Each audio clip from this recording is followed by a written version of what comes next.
Here's 15 mistakes that I made quitting cannabis so you don't have to. If you're new here, my name's Dr. Frank, and I'm the founder of one of the largest online privately held consulting protocols for overcoming substance use disorders. These same 15 mistakes that I'm going to share with you today are the same mistakes that I have shared with hundreds, if not thousands, of private coaching clients to help them quit cannabis with ease. So please get out a pen and paper and take note of each of these mistakes so you too can eventually quit cannabis with ease and make the most of your sobriety. Mistake number one is going to be to stop counting sober days. It truly does not matter how many days you've been sober. And if you're stuck counting sober days, what you're inevitably doing is just counting the amount of days until your next relapse. Instead of counting sober days, what I would recommend you track is your progress. It's one thing to say, I'm 30 days without smoking weed. It's another thing to say, I'm 30 days saving more money. I'm 30 days with less anxiety. I'm 30 days with going to the gym 3 times a week. Instead of tracking sober days, a number that truly means nothing, I want you to track the progress that you're making since quitting cannabis, because that is what's actually relevant in your life, and that is what's actually going to move the needle forward in your relationships, your mental health, your physical health, and in your career. Mistake number 2 is try and avoid saying quitting weed. And I know that's kind of counterproductive given the title of a lot of my videos, but really quitting weed implies that you're going to be going through some prolonged, drawn out process. And the reality is stopping the use of cannabis is a single decision that you can make in a split second. So instead of saying I'm quitting weed, simply say I stopped smoking weed. Also, instead of saying I'm quitting weed or I stopped smoking weed, reframe that as saying I am choosing to level up my life. I am choosing to pursue self-development in the areas of my life that I hope to improve in quitting cannabis, in my relationships, in my career, in my finances, in my mental health, physical health, and spiritual health. Choose to stop smoking weed. And instead of saying I'm quitting weed, view it from a standpoint of self-improvement and self-development. Because I know for me, the idea of simply quitting weed as a high-level professional, someone who's really achieved a lot of things in their life, simply quitting the use of a drug was not exciting to me. It wasn't dopamine stimulating for me. But the idea of making a single decision and then leveling up in multiple other aspects of my life, actually living up to my true potential, that got my juices flowing. Mistake number 3 to avoid is not to focus on what you're giving up. If you go into quitting cannabis under the impression that you're giving something up, something that was fun, something that alleviated stress, something that alleviated anxiety, something that helped you socialize, you're going to go into quitting from a place of deprivation. Stopping the use of cannabis is truly about all the things that you're going to gain back in life, which after working with hundreds of individuals helping them stop, what that tends to come down to is mental health, physical health, relationships, and financial well-being, as well as career and spiritual development. These are the things that most people stopping cannabis are standing to gain back. And that's what you want to focus on. Never go into this saying, oh,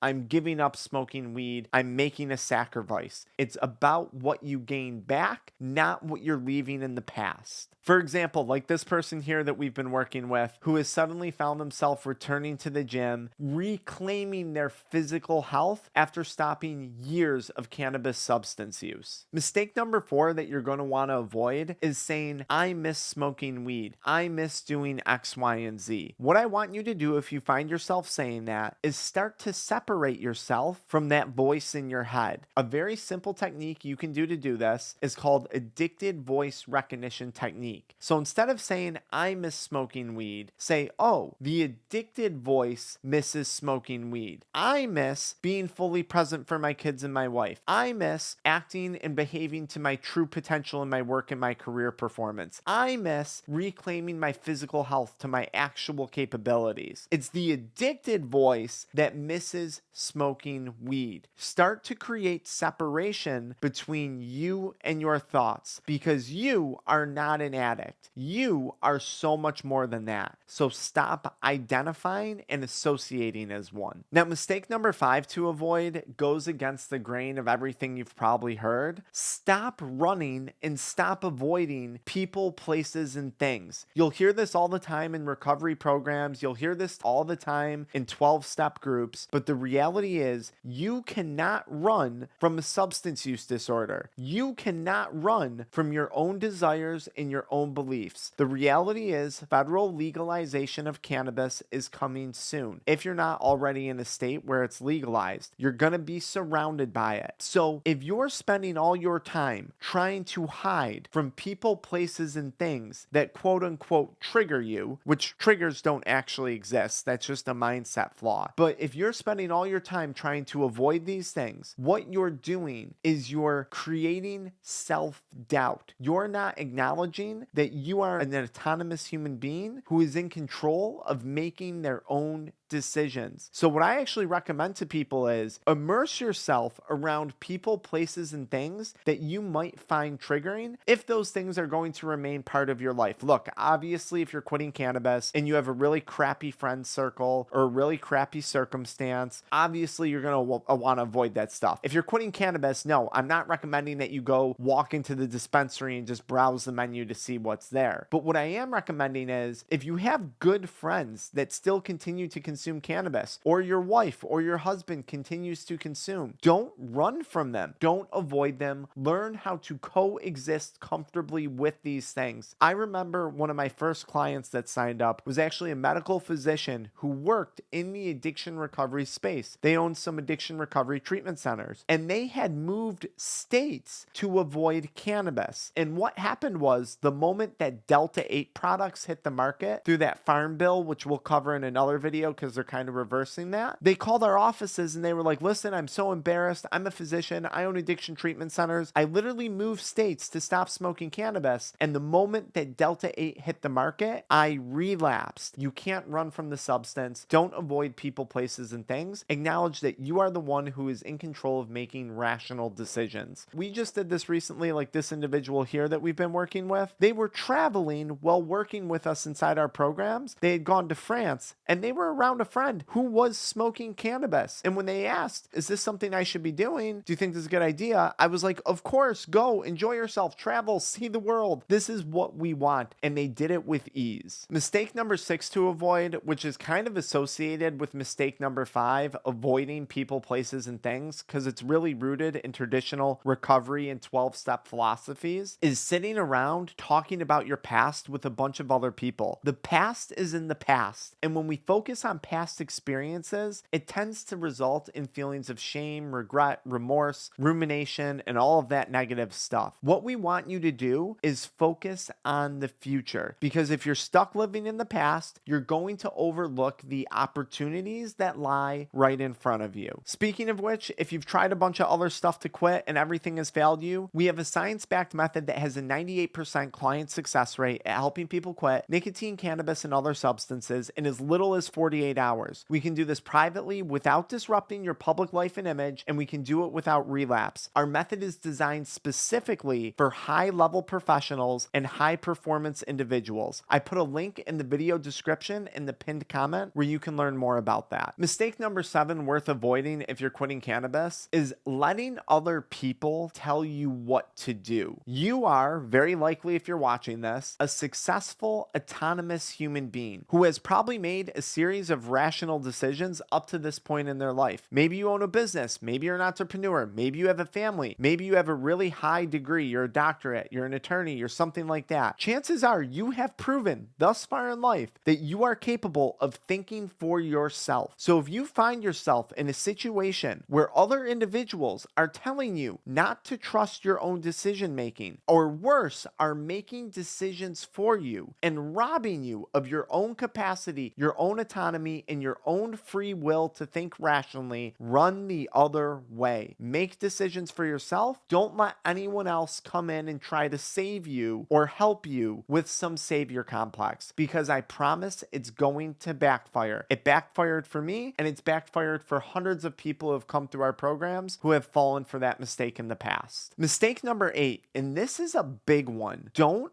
overshare with other people regarding your experience with cannabis substance use. If someone's asking you, do you want to smoke? Do you want this? Do you want to drink? Simply say, I don't smoke. I don't drink. Thanks. I'm good. Maybe next time. Whatever it is, downplay and minimize that conversation as much as possible. Walking into a room and saying, hi, my name's Frank. I'm an alcoholic. Hi, my name's Frank. I'm a marijuana addict is extremely tone deaf and very, very inappropriate behavior. People will weaponize your past decisions against you. There is no need for you to be giving more ammunition to other individuals in your life than they probably already have against you. Always downplay your substance use. I'll tell you guys a funny story. And the reason for this is very straightforward. My substance use in my life resulted in many negative consequences, but I was never arrested. I never went bankrupt. I had some major health crises.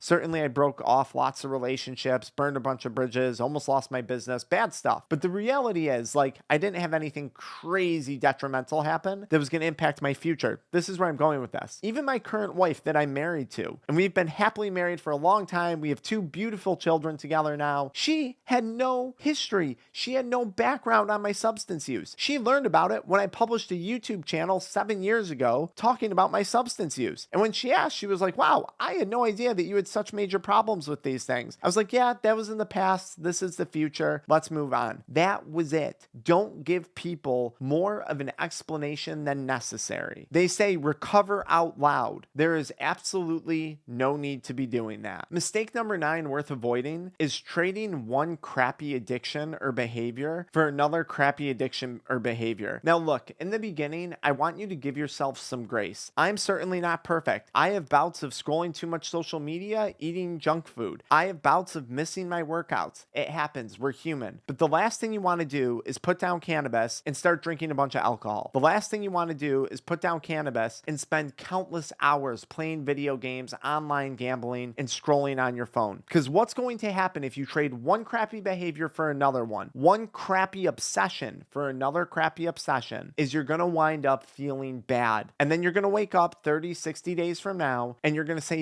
I quit cannabis, but nothing's changed. I don't feel any better. And then you are going to make the rational choice to returning to cannabis consumption. And we certainly don't want that for you if you're actively trying to stop. Mistake number 10, and this one is huge, and this is something I see a lot of people struggle with after they stop consuming cannabis, is don't avoid the things that you fear or the problems that you very likely created for yourself throughout active substance use. These may be work challenges that you have to overcome. These may be relationship struggles that you're facing. These may be health problems that you have to warm up to getting addressed. I've seen each of these things in my years with coaching, and I've personally experienced each of these things overcoming my own substance use problems. When I quit, and when I've seen a lot of other people quit, they might have heart problems, or they haven't seen a primary care doctor in years, or they haven't seen a dentist in years. Maybe they've been burying some major marital problems with their significant other. Maybe they've been neglecting certain aspects of their work with their employees or their coworkers or whatever it may be. Maybe you just have 100 emails sitting in your computer that you've been scared to look at. Do not neglect the things that you fear, because the longer you procrastinate, the longer you neglect these things and you don't face them, the more anxiety is going to build, the more overwhelm is going to build, and the higher the likelihood of the eventual return to substance use. Most things work out at the end of the day. I say this to our clients all the time. So I don't know how old you are, but I'm 36 years old. And what I say to myself is, hey, I'm 36, I'm still standing, I'm still breathing. So for the last 36 years, everything that I thought was going to go wrong has in one way, shape, or form worked out. So if you're in your 40s, your 50s, your 60s, the age of the average client that we're working with, your mid 30s, chances are this thing that you fear to face is also going to work out if you're physically sitting here watching this video with me today. Number 11, and this is a really, really good one. And this client here is going to be a prime example of it. This individual, when they quit, had a really, really hard time. They went through some challenging situations. They developed a really weird rash on their skin that they had a lot of health anxiety about, but they stood strong and they continued to remain abstinent, in this case from cannabis, nicotine, and alcohol. Here's the mistake to avoid. You said you were going to stop consuming cannabis, period. You did not say, I'm going to quit cannabis unless the withdrawals are hard. I'm going to quit cannabis unless this challenging situation comes up. I'm going to quit cannabis cannabis unless I become stressed because there's a snowstorm or a big storm outside. You went into this without making excuses for yourself. So stick to your plan. So many people fall for the illusion that they're actually trying to quit cannabis, yet when the most minor of inconveniences come up, they go right back to returning to use that substance. And what they come to realize is they weren't actually trying to begin with. You said, I'm going to stop consuming cannabis, period. Chances are you didn't say, I'm going to quit cannabis unless the withdrawals are bad, unless this happens, unless a birthday party comes up, unless, I just decide to wait until 2026 to make a decision. Stay committed to your decision. Stop making excuses. It's creating way more harm and way more subconscious rot than you realize. Mistake number 12 worth avoiding would be overdoing it. This is especially true among people who are high-level professionals, high achievers, high performers. We tend to want to take on the world. And a lot of people will go into quitting cannabis considering all the things that they have to add in. I have to change my diet. I have to add in more workouts. I have to do this. I have to do that. I have to do all these things. In the beginning stages, we're focusing on subtraction of behaviors, not addition of behaviors. When you stop consuming a drug, your body is going to go through a phase of some withdrawal and detox. And your overall stress tolerance, your overall tolerance for other things may be temporarily dampened. So the last thing we want to do is start taking on super rigorous, demanding routines and schedules. Right now, we have to recognize Rome wasn't built in a day. And our only goal right now is not to consume cannabis. As you get better, then we can start to layer in other systems and other things. Ooh, mistake number 13 that I made countless times. Don't reward yourself for something you don't deserve. If you have a toddler at home, you've ever been around little kids, do you reward your child for not throwing their food at the end of a meal when they're all done eating? No. It's an expectation eventually that once that child is 2, 3, 4 years old, that when they're done eating, they're going to simply say, I'm done, thank you, and then you'll help them clean up or they'll throw away the food themselves in the garbage can. You're not necessarily going to reward them for not doing a bad behavior. So many people will quit a substance, a choice that they made to get involved with, a poor choice that they made to get involved with. They'll quit and then they'll reward themselves. They'll buy themselves a cruise. They'll buy themselves a super expensive item that puts them in financial strain. I am all about rewarding myself. I am all about rewards, but save the reward for a time when you actually start to achieve some of the goals that you had set forth in getting sober. Maybe that's improving your physical health and shedding a few pounds. Maybe that's hitting certain financial goals in your business or in your career. Maybe that's rekindling or healing a broken relationship with your wife, your kids, whatever it may be. When you achieve those things, that's when reward is deserved. We've become, as a society, so accustomed to this idea of reward, reward, reward. I recognized for myself when I quit, hey Frank, you don't necessarily need to be rewarding yourself for a crappy behavior that you got yourself involved in the first place. I'm all for rewards, just make sure they're actually appropriate. Chances are you have a series of expectations that you hope to become reality throughout your sobriety process. That's where the reward is earned. That's where the reward is deserved upon the accomplishment of those expectations. Tip number 14, and this is actually a simple one to overcome, and I'll help you do it right now. Avoid the mistake of holding on to shame and regret that's often associated with people who are always talking about past experiences. The reality of the shame and regret that you may be feeling is most people associate that shame and regret with missed success. Just because you might have had a missed opportunity does not mean that that opportunity was going to be successful. For all I know, one of the nights that I was sitting home stoned watching a movie was the night that I didn't walk to the corner store and get hit by a drunk driver, God forbid. For all I know, my life has worked out exactly how it was supposed to and the exact order it was supposed to, because missed opportunity does not equate to missed success. And a lot of people, especially business people, will associate missed opportunity with assumed success, and that's where a lot of the shame and regret comes from. The other thing I tell people too on shame and regret is failure is not failure. Failure, when approached correctly, is nothing more than a learning experience. And if you can walk away from this experience of stopping consuming cannabis, it can truly become a profound, life-changing experience that you can learn a lot from and that you can radically transform your life, your family's life, your career with, all those things. And there's nothing about that to have shame and regret threats surrounding it. Tip number 15, don't catastrophize things. Listen, if you're watching this video, chances are, and you've watched it to the end, it means you're probably pretty far down the rabbit hole with substance use. You already messed up. The bad things are only happening. Chances are it's only going to come up from here. So from this point going forward, stop catastrophizing, start to look forward to the future, not living in concern or fear. And then a bonus tip for you guys is you don't have to go at this alone. But if you choose to go with this with someone, make sure that you're getting the proper support and the correct guidance, because the wrong guidance and the wrong support can be absolutely detrimental. Why don't you follow me right into the next video where we talk about exactly how we supported a pretty high-level business owner overcoming a binge drinking problem, a stimulant abuse problem, and all that stuff, and exactly how it changed his life. We'll see you right in that next video.